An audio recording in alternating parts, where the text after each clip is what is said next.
O maior discurso de Cristo, capítulo 5. A oração do Senhor. Portanto, orareis assim. Mateus capítulo 6, verso 9. A oração do Senhor foi 2 vezes dada por nosso Salvador.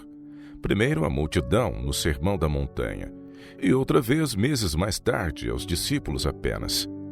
Por um breve período haviam eles estado ausentes de seu Senhor quando, ao voltarem, o encontraram absorto em comunhão com Deus.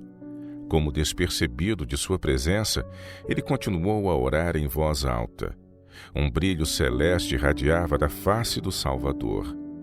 Parecia mesmo encontrar-se na presença do invisível, e havia um vivo poder em suas palavras, o poder de alguém que fala com Deus.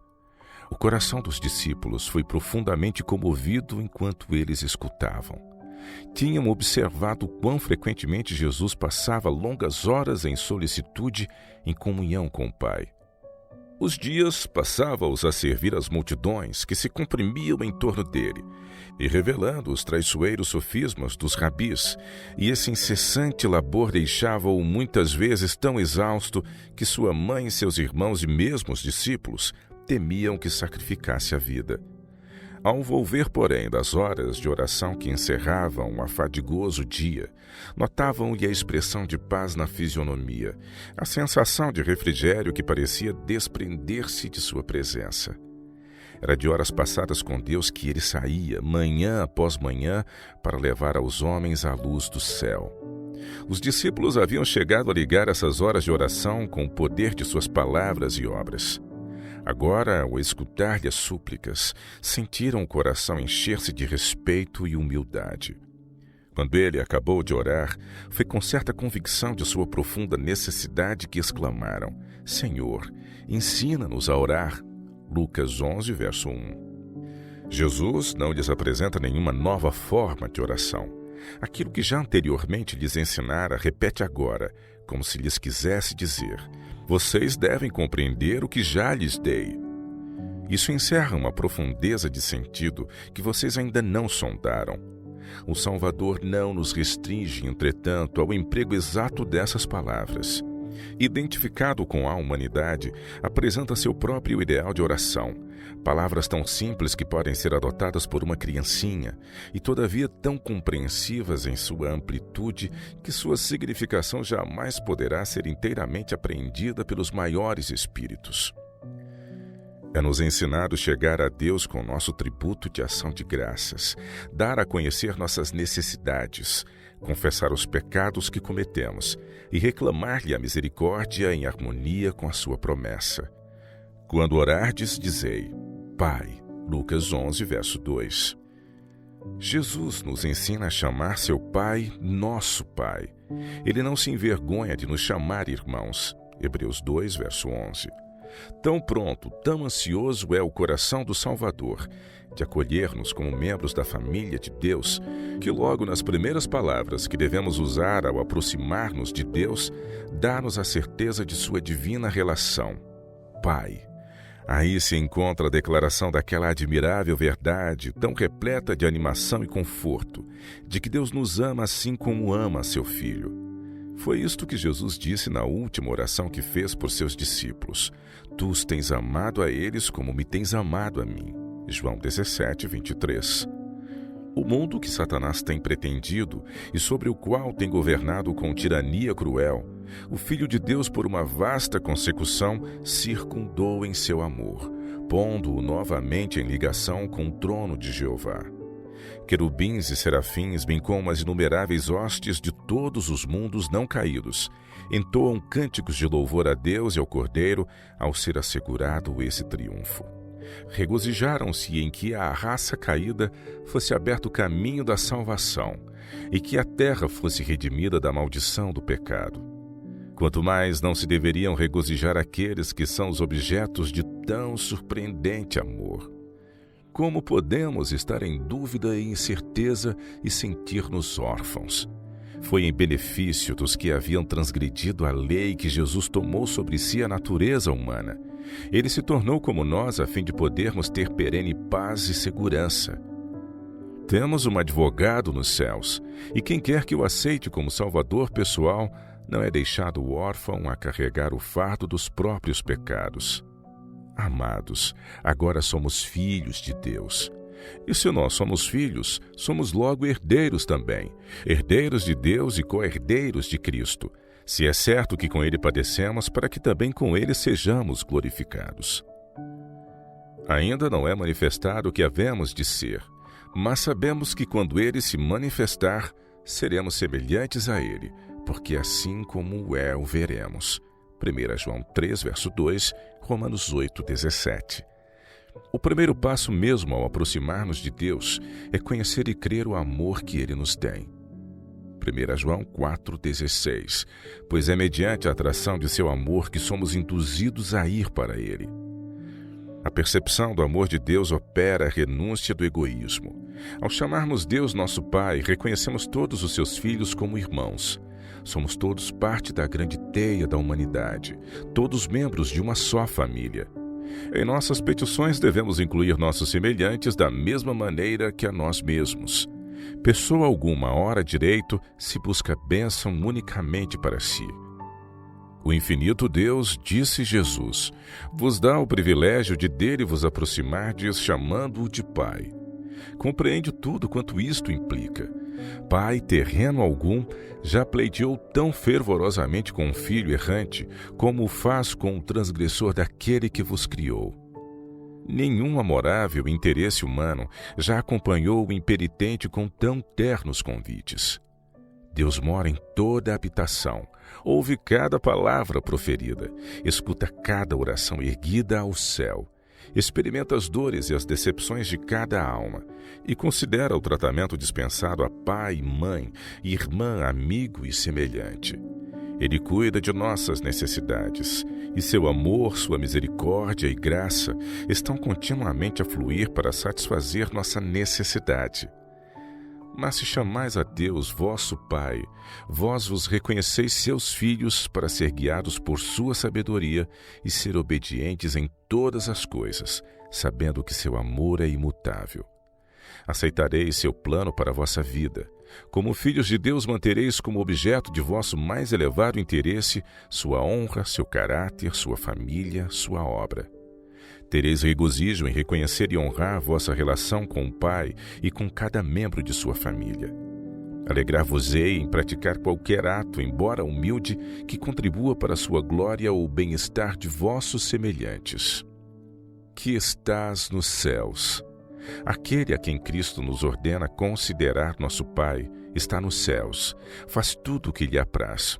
Em seu cuidado podemos repousar tranquilos, dizendo, no dia em que eu temer, hei de confiar em ti. Salmos 115, verso 13 e 56, verso 3. Santificado seja o teu nome. Mateus 6, verso 9. Para santificarmos o nome do Senhor, é necessário que as palavras em que falamos do Ser Supremo sejam pronunciadas com reverência. Santo e tremendo é o seu nome. Salmos 111, verso 9. Não devemos nunca de qualquer modo tratar com leviandade os títulos ou nomes da divindade.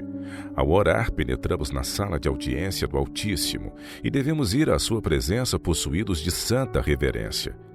Os anjos velam o rosto em sua presença. Os querubins e os santos serafins aproximam-se de seu trono com solene reverência. Quanto mais deveríamos nós, seres finitos e pecadores, apresentar-nos de modo reverente perante o Senhor, nosso Criador. Mas santificar o nome do Senhor quer dizer muito mais do que isso. Podemos, como os judeus nos dias de Cristo, manifestar exteriormente a maior reverência por Deus e, todavia, profanar constantemente o seu nome. O nome do Senhor é misericordioso e piedoso, tardio em iras e grande em beneficência e verdade, que perdoa a iniquidade, a transgressão e o pecado. Êxodo 34, de 5 a 7. Da Igreja de Cristo acha-se escrito: este é o nome que lhe chamarão. O Senhor é a nossa justiça. Jeremias 33, 16. Este nome é aposto a todo seguidor de Cristo. É a herança do Filho de Deus. A família recebe o nome do Pai. O profeta Jeremias, num tempo de cruciante tristeza e tribulação para Israel, orou: somos chamados pelo teu nome, não nos desampares. Jeremias 14, verso 9. Este nome é santificado pelos anjos no céu, pelos habitantes dos mundos não caídos. Quando orais, santificado seja o teu nome, pedis que seja santificado neste mundo, santificado em vós. Deus vos reconheceu como seu filho perante homens e anjos. Orai para que não desonreis o bom nome que sobre vós foi invocado. Tiago 2, verso 7. Deus vos envia ao mundo como representantes seus. Em cada ato da vida deveis tornar manifesto o nome de Deus. Esta petição é um convite para que possuais o caráter dele. Não lhe podeis santificar o nome, nem podeis representá-lo perante o mundo, a menos que na vida e no caráter representeis a própria vida e caráter de Deus. Isto só podereis fazer mediante a aceitação da graça e justiça de Cristo. Venha o teu reino. Mateus 6, verso 10. Deus é nosso Pai que nos ama e de nós cuida. Como filhos seus que somos, Ele é também o grande rei do universo. Os interesses de seu reino são nossos interesses, e nós devemos trabalhar por seu erguimento. Os discípulos de Cristo esperavam a vinda imediata do reino de sua glória. Mas ao dar-lhes esta oração, Jesus ensinou que o reino não devia ser então estabelecido. Deviam orar por sua vinda como um acontecimento ainda no futuro. Mas essa petição era-lhes também uma certeza. Conquanto não devessem esperar a vinda do reino em seus dias, o fato de haver Jesus recomendado que por ela orassem constitui prova de que certamente virá no tempo designado por Deus. O reino da graça de Deus está sendo agora estabelecido, visto que corações que têm estado sobrecarregados de pecado e rebelião se rendem à soberania de seu amor. O completo estabelecimento do reino de sua glória, porém, não ocorrerá senão na segunda vinda de Cristo ao mundo. O reino e o domínio e a majestade dos reinos debaixo de todo o céu serão dados ao povo dos santos do Altíssimo. Daniel 7, 27. E eles herdarão o reino que lhes foi preparado desde a fundação do mundo. Mateus 25, 34. E Cristo assumirá seu grande poder e reinará. As portas celestes tornar-se-ão a erguer, e com miríades e milhares de santos, nosso Salvador sairá como Rei dos reis e Senhor dos senhores. Jeová Emanuel será rei sobre toda a terra. Naquele dia, um será o Senhor, e um será o seu nome. O tabernáculo de Deus estará com os homens, pois com eles habitará, e eles serão o seu povo. E o mesmo Deus estará com eles e será o seu Deus. Zacarias 14, 9 e Apocalipse 21, 3. Antes dessa vinda, porém, disse Jesus: Este evangelho do reino será pregado em todo o mundo e em testemunho a todas as gentes. Mateus 24, 14. Seu reino não virá enquanto as boas novas de sua graça não houverem sido levadas a toda a terra. Assim, quando nos entregamos a Deus e ganhamos outras almas para Ele e apresentamos a vinda de seu reino, unicamente aqueles que se consagram a seu serviço, dizendo: Eis-me aqui, envia-me a mim, Isaías 6, verso 8, para abrir os olhos cegos, para desviar homens das trevas à luz e do poder de Satanás a Deus, a fim de que recebam a remissão dos pecados e sorte entre os santificados. Atos dos Apóstolos 26, verso 18, unicamente eles oram com sinceridade: Venha o teu reino. Seja feita a tua vontade, assim na terra como no céu. Mateus 6, verso 10. A vontade de Deus exprime-se nos preceitos de sua santa lei, e os princípios desta lei são os mesmos princípios do céu. Os anjos celestes não atingem mais alto conhecimento do que saber a vontade de Deus, e fazer sua vontade é o mais elevado serviço em que se possam ocupar suas faculdades. No céu, porém, o serviço não é prestado no espírito de exigência legal. Quando Satanás se rebelou contra a lei de Jeová, a ideia de que existia uma lei ocorreu aos anjos quase como o despertar para uma coisa em que não se havia pensado. Em seu ministério, os anjos não são como servos, mas como filhos. Existe perfeita unidade entre eles e seu Criador. A obediência não lhes é pesada. O amor para com Deus torna o seu serviço uma alegria. Assim, em toda a alma em que Cristo, a esperança da glória, habita, ecoam suas palavras: deleito-me em fazer a tua vontade, ó Deus meu. Sim, a tua lei está dentro do meu coração. Salmos 40, verso 8. A petição, seja feita a tua vontade, assim na terra como no céu, é uma oração para que o reino do mal termine na terra, o pecado seja para sempre destruído e o reino da justiça se venha a estabelecer. Então, na terra como no céu, se cumprirá todo o desejo da sua bondade. 2 Tessalonicenses 1, verso 11. O pão nosso de cada dia nos dá hoje. Mateus 6, verso 11. A primeira metade da oração que Jesus nos ensinou diz respeito ao nome, ao reino e à vontade de Deus, que seu nome seja honrado, seu reino estabelecido e sua vontade cumprida. Depois de assim haverdes tornado o serviço de Deus a primeira coisa em vosso interesse, podeis pedir com confiança de que vossas próprias necessidades serão supridas. Se renunciastes ao próprio eu, entregando-vos a Cristo, sois um membro da família de Deus e tudo quanto há na casa de vosso Pai vos pertence.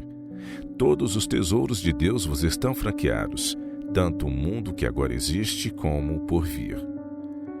O ministério dos anjos, o dom de seu Espírito, os labores de seus servos, tudo é para vós. O mundo, com tudo o que nele há, pertence-vos até onde isto seja para vosso benefício.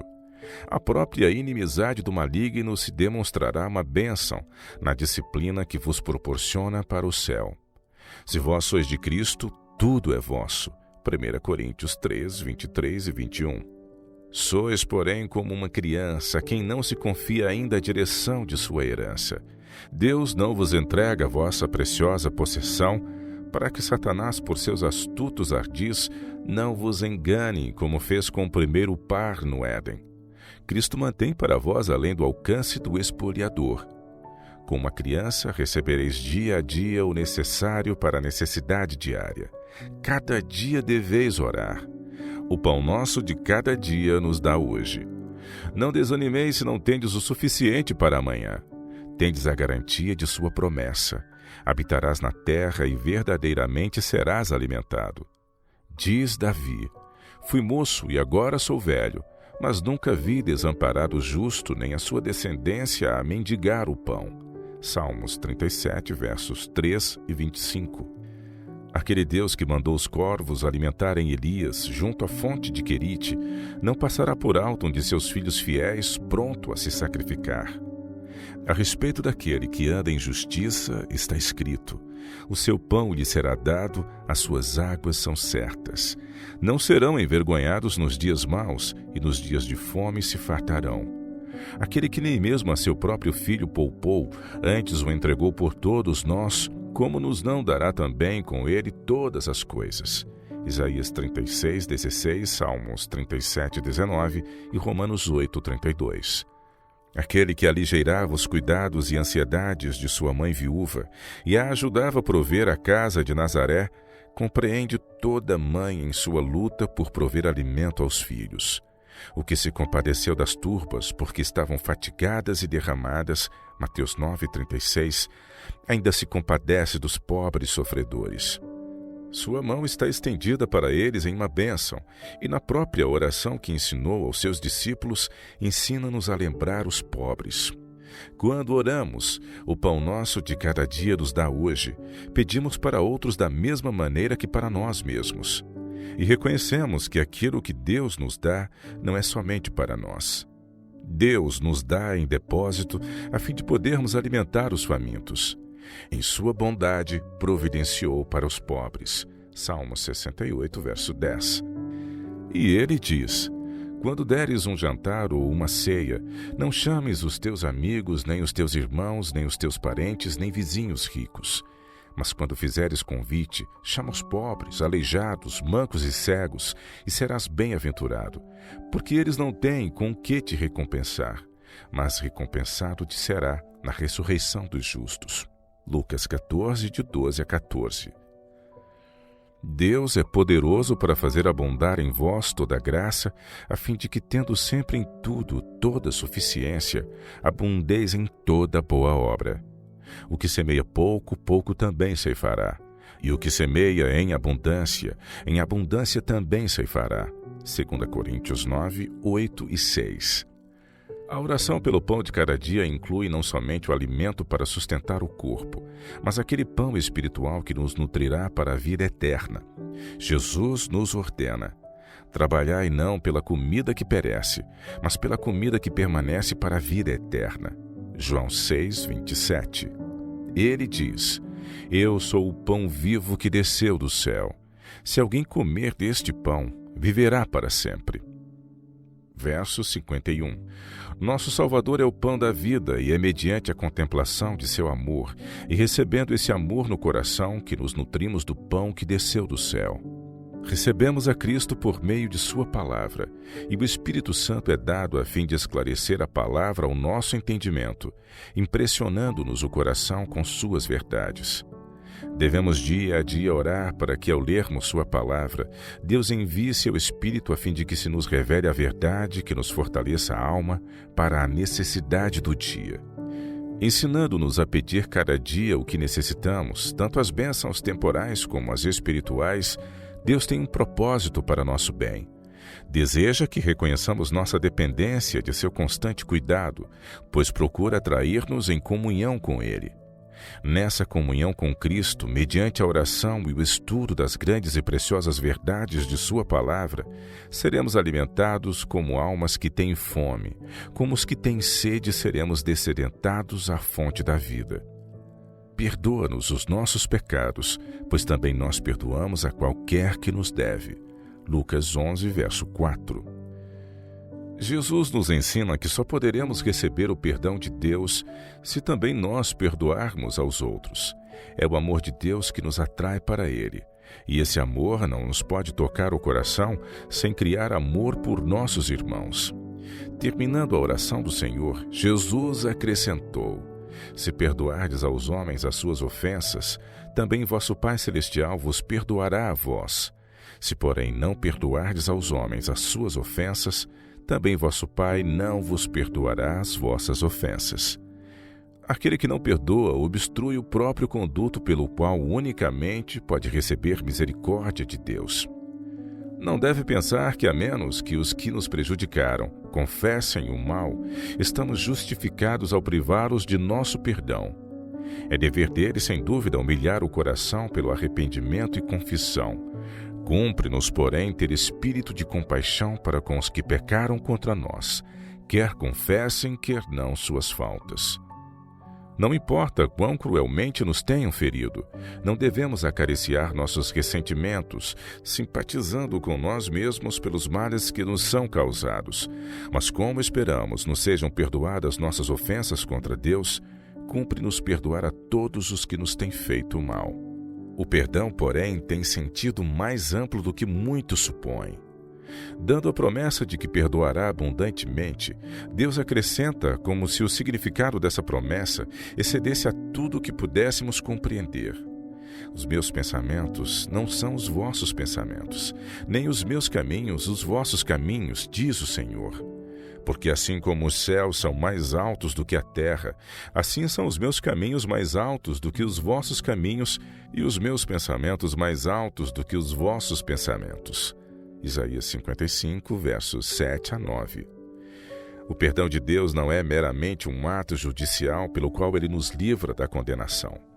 É não somente perdão pelo pecado, mas livramento do pecado. É o transbordamento de amor redentor que transforma o coração.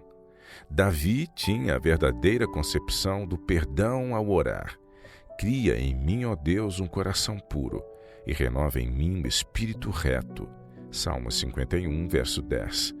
E noutro lugar ele diz: quanto está longe o Oriente do Ocidente, assim afasta de nós as nossas transgressões. Salmo 103, verso 12. Deus, em Cristo, ofereceu-se por nossos pecados. Sofreu a cruel morte de cruz, carregou por nós o peso da culpa, o justo pelos injustos, a fim de poder manifestar-nos seu amor e atrair-nos a si. E diz: sede uns para com os outros benignos, misericordiosos, perdoando-vos uns aos outros, como também Deus vos perdoou em Cristo. Efésios 4:32. Que Cristo, a divina vida, habite em vós e manifeste por vosso intermédio o amor de origem celeste, que irá inspirar esperança no desalentado e levar paz ao coração ferido pelo pecado. Ao aproximar-nos de Deus, eis a condição que temos de satisfazer ao pisar o limiar, que, recebendo misericórdia de sua parte, nos entreguemos a nós mesmos para revelar a outros sua graça. O elemento essencial para que possamos receber e comunicar o amor perdoador de Deus é conhecer e crer o amor que Ele nos tem. 1 João 4,16. Satanás opera por meio de todo engano de que pode dispor, a fim de não distinguirmos esse amor. Levar-nos a pensar que nossas faltas e transgressões têm sido tão ofensivas que o Senhor não tomará em consideração nossas orações e não nos abençoará nem salvará. Não podemos ver em nós mesmos senão fraqueza, coisa alguma que nos recomende a Deus, e Satanás nos diz que é inútil. Não podemos remediar nossos defeitos de caráter. Quando tentamos ir ter com Deus, o inimigo segreda. Não adianta orares. Não praticaste aquela má ação? Não pecaste contra Deus e não violaste tua consciência? Temos, porém, o direito de dizer ao inimigo que o sangue de Jesus Cristo, seu Filho, nos purifica de todo o pecado. 1 João capítulo 1, verso 7. Quando sentimos que não pecamos e não nos é possível orar, é o momento de orar. Talvez nos sintamos envergonhados e profundamente humilhados. Devemos, porém, orar e crer. Esta é uma palavra fiel e digna de toda aceitação, que Cristo Jesus veio ao mundo para salvar os pecadores, dos quais eu sou o principal. 1 Timóteo 1, verso 15. O perdão, a reconciliação com Deus, não nos é concedido como recompensa por nossas obras, não é outorgado em virtude dos méritos de homens pecadores, mas é uma dádiva feita a nós, a qual tem na imaculada justiça de Cristo o fundamento de sua disposição. Não devemos procurar diminuir nossa culpa acusando o pecado. Cumpre-nos aceitar a divina avaliação do pecado, e essa é deveras pesada. Unicamente o Calvário pode revelar a terrível enormidade do pecado. Caso devêssemos suportar nossa própria culpa, ela nos esmagaria. Mas o inocente tomou-nos o lugar. Conquanto não a merecesse, ele carregou com a nossa iniquidade. Se confessarmos os nossos pecados, Deus é fiel e justo para nos perdoar os pecados e nos purificar de toda a injustiça. 1 João 1, verso 9. Gloriosa verdade! Justo para com sua lei, e todavia justificador de todos quantos acreditam em Jesus. Quem, ó Deus, é semelhante a ti, que perdoas a iniquidade e que te esqueces da rebelião do restante da tua herança? O Senhor não retém a sua ira para sempre, porque tem prazer na benignidade. Miqueias 7, verso 18. E não nos deixes cair em tentação, mas livra-nos do mal. Mateus 6, verso 13. A tentação é um estímulo a pecar, e isto não procede de Deus, mas de Satanás e do mal que há em nosso próprio coração. Deus não pode ser tentado pelo mal, e a ninguém tenta. Tiago 1, verso 13. Satanás procura levar-nos à tentação a fim de que o mal que existe em nosso caráter se possa revelar perante os homens e os anjos, de modo que ele nos reclame como seus. Na simbólica profecia de Zacarias, vê-se Satanás à direita do anjo do Senhor, acusando o sumo sacerdote, o qual está vestido de vestidos sujos, e resistindo o diabo à obra que o anjo deseja fazer em favor dele. Isto representa a atitude de Satanás para com toda a alma a quem Cristo busca atrair para si. O inimigo nos induz ao pecado e depois nos acusa em face do universo celeste como indignos do amor de Deus. Mas o Senhor disse a Satanás: o Senhor te repreende, ó Satanás. Sim, o Senhor que escolheu Jerusalém te repreende. Não é esse um tição tirado do fogo? E disse a Josué: Eis que tenho feito com que passe de ti a tua iniquidade, e te vestirei de vestidos novos. Zacarias 3, de 1 a 4. Deus, em seu grande amor, procura desenvolver em nós as preciosas graças do seu Espírito. Permite que enfrentemos obstáculos, perseguições e vicissitudes, não como uma maldição, mas como a maior bênção de nossa vida. Toda tentação resistida, toda provação valorosamente suportada, traz-nos uma nova experiência, levando-nos avante na obra da edificação do caráter. A alma que, mediante o poder divino, resiste à tentação, revela ao mundo e ao universo celeste a eficácia da graça de Cristo. Conquanto, porém, não nos devamos abater com a provação por mais severa que seja, cumpre-nos orar para que Deus não permita que sejamos induzidos a uma situação em que os desejos de nosso próprio coração mau nos arrastem. Ao fazer a oração que Jesus nos ensinou, submetemo-nos à guia de Deus, pedindo-lhe guiar-nos por caminhos seguros. Não podemos fazer essa oração com sinceridade e ainda decidir trilhar qualquer senda de nossa própria escolha. Esperaremos sua mão para nos conduzir. Escutar-lhe-emos a voz dizendo: este é o caminho, andai nele. Isaías 30, 21. É perigoso deter-nos a considerar as vantagens que poderemos colher em ceder às sugestões de Satanás. O pecado implica em desonra e ruína para toda a alma que com ele condescende. Sua natureza, porém, é de molde a cegar e iludir, e nos engodará com lisonjeiras perspectivas. Caso nos aventuremos no terreno do inimigo, não temos nenhuma garantia de proteção contra o seu poder. Cumpre-nos, no que de nós depender, cerrar toda a entrada pela qual ele possa encontrar acesso à alma. A súplica, não nos deixes cair em tentação, é em si mesmo uma promessa. Se nos entregamos a Deus, temos a certeza de que Ele vos não deixará tentar acima do que podeis. Antes, com a tentação, dará também o escape para que a possais suportar. 1 Coríntios 10, verso 13. A única salvaguarda contra o mal é a presença de Cristo no coração mediante a fé em sua justiça. É por causa da existência do egoísmo em nosso coração que a tentação tem poder sobre nós. Ao contemplarmos, no entanto, o grande amor de Deus, o egoísmo se nos apresenta em seu horrível e repugnante caráter, e nosso desejo é vê-lo expelido da alma.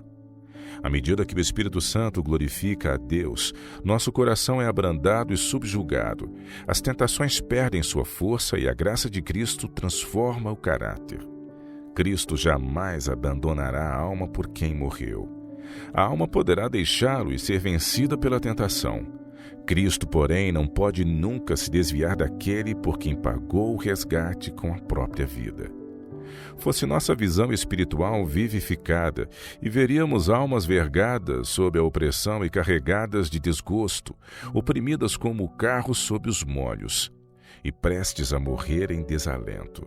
Veríamos anjos voando celeremente em auxílio desses tentados, os quais se encontram como às bordas de um precipício. Os anjos celestes imperem para trás as hostes malignas que circundam essas almas, induzindo-as a pôr os pés no firme fundamento. As batalhas travadas entre os dois exércitos são tão reais como os combates entre os exércitos deste mundo, e do resultado do conflito dependem destinos eternos. Como a Pedro, é-nos dirigida a palavra: Satanás vos pediu para vos ir andar como trigo, mas eu roguei por ti para que a tua fé não desfaleça. Lucas 22, 31 e 32. Graças a Deus não somos deixados sozinhos. Aquele que amou o mundo de tal maneira que deu seu Filho unigênito para que todo aquele que nele crê não pereça, mas tenha a vida eterna.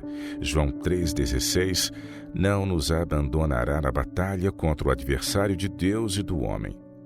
Eis, diz ele, que vos dou poder para pisar serpentes e escorpiões e toda a força do inimigo, e nada vos fará dano algum. Lucas 10, 19. Vivei em contato com o Cristo vivo, e ele vos segurará firmemente com uma mão que nunca soltará. Conhecei e crede o amor que Deus nos tem, e estareis seguros. Esse amor é uma fortaleza inexpugnável contra todos os enganos e assaltos de Satanás. Torre forte é o nome do Senhor. Para ela correrá o justo e estará em alto retiro. Provérbios 18, verso 10. Teu é o reino, e o poder e a glória.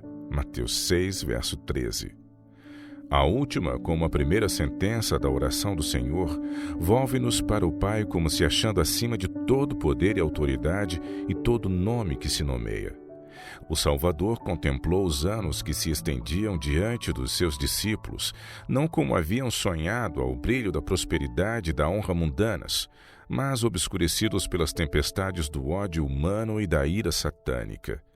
Por entre os conflitos e ruína nacionais, seriam os passos dos discípulos rodeados de perigos, oprimindo-se-lhes muitas vezes o coração de temor.